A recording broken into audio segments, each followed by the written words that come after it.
Well, there's major breaking news overnight in a story we've been tracking all week. The intense manhunt for the Brown University shooter is over and the suspected gunman is dead.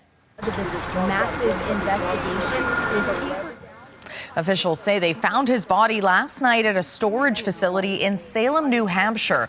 The alleged shooter killed 2 students and injured 9 others last Saturday in Rhode Island. He then fled to Massachusetts, where on Monday authorities say he killed again.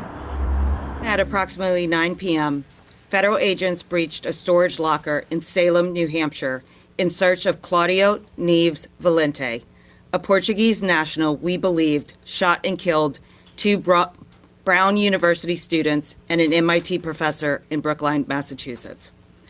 Federal agents found Neves Valente dead from a self-inflicted gunshot wound. Investigators say the days-long search narrowed thanks to 2 clues from a campus custodian and an anonymous online post. Mark Carcassole leads us off this hour.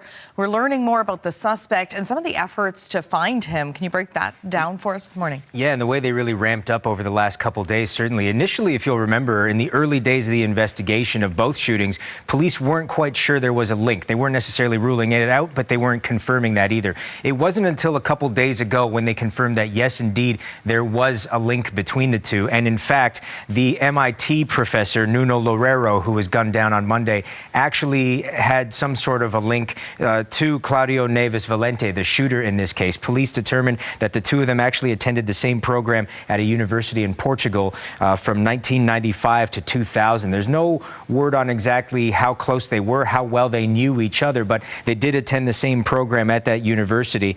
And then, as Linda mentioned, the link between the 2 was really established Wednesday when some tips came in to police, especially after their news conference earlier in the week, that, as officials say, blew the lid off the case.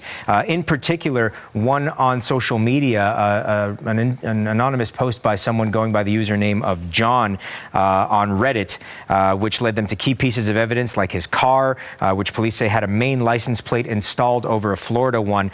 John's posts claimed that he encountered a suspicious person in the bathroom at Brown University about 2 hours before the shooting, that the suspect's clothing was inappropriate for the weather, that they made eye contact, that he was suspicious and followed him and noticed that he was avoiding his car for some reason, that they had a verbal confrontation and the suspect asked him, "Why are you harassing me?"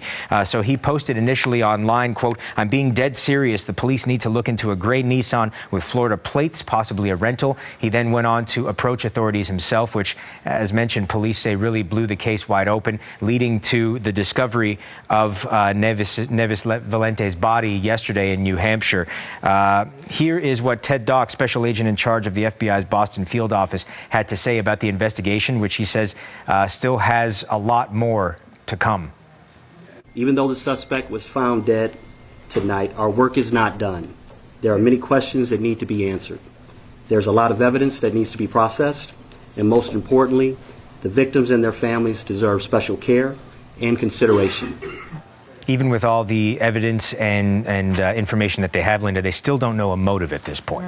The manhunt is over, as we heard. The work is not done, but neither is the political fallout, and that's been significant. Yeah, U.S. Secretary of Homeland Security Kristi Noem was very quick to post on social media and come forward with this and say that they are ordering, at the behest of President Donald Trump, the suspension of the green card lottery program, saying it allowed the suspect in this shooting to come to the U.S. She tweeted, quote, "Claudio Manuel Neves Valente entered the United States through the Diversity Lottery Immigrant Visa Program in 2017 and was granted a green card. At President Trump's direction, I am immediately directing USCIS to pause the program to ensure no more Americans are harmed by this disastrous program." Interestingly, though, authorities, as part of this investigation, say that Valente initially entered the U.S. in 2000 on a student visa and became a permanent resident through this program in 2017.